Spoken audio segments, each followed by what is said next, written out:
This dryland demonstration woodlot is primarily focused around sustainable wood fuel production in the dryland parts of Kenya. We have 4-acre woodlot here.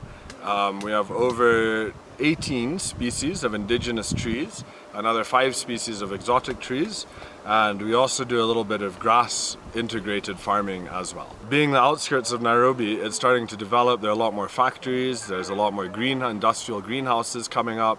So this area has become quite the biodiversity refuge. We have over 28 species of birds that have been spotted here over the years. Zebras, impala, small duikers, rabbits, so quite a few also smaller wildlife is able to still be able to call this area a sanctuary and a home. And as well as integrating it with helping support our neighbours who have livestock that during times of drought are able to access grass that is able to grow naturally with indigenous trees quite well. So one of the aspects of sustainable wood fuel production is of course the conversion of wood into charcoal. We've developed and pioneered a few new types of simple improved kilns. The kiln that we have on site that we lead trainings with and open field days, school visits is known as the Green Cap Kinenjui kiln. This one is a very simple bottom lit kiln that not only produces charcoal for cooking, but you can also make biochar for farming, and one of the outputs as well is condensing the smoke for the production of wood vinegar and also Stockholm tar. Basically, to get 1 bag of charcoal, it takes about 10 years, costs about 150 shillings to grow a tree that's big enough to only harvest the branches. And that was a very big step within the sustainable charcoal system of not cutting down the whole tree, simply just cutting all the small twigs and branches and using those to convert into charcoal. In this farm, what I have seen is sustainable biomass production from different tree species, and then the biomass is converted into charcoal with very efficient systems that have byproducts like wood vinegar. And so this farm is really demonstrating the circular bioeconomy in biomass energy. And this is a concept that is happening in the very dry areas in Kenya.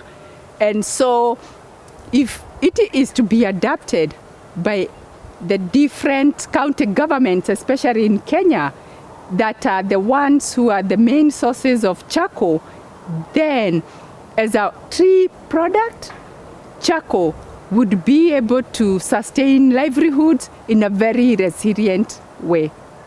We can get biomass energy from different species of trees has been showcased in this field. One of them, most of the acacias tortilis, acacia xanthiflorea, acacia oki, and acacia polyantha, plus other species which can give good quality biomass energy.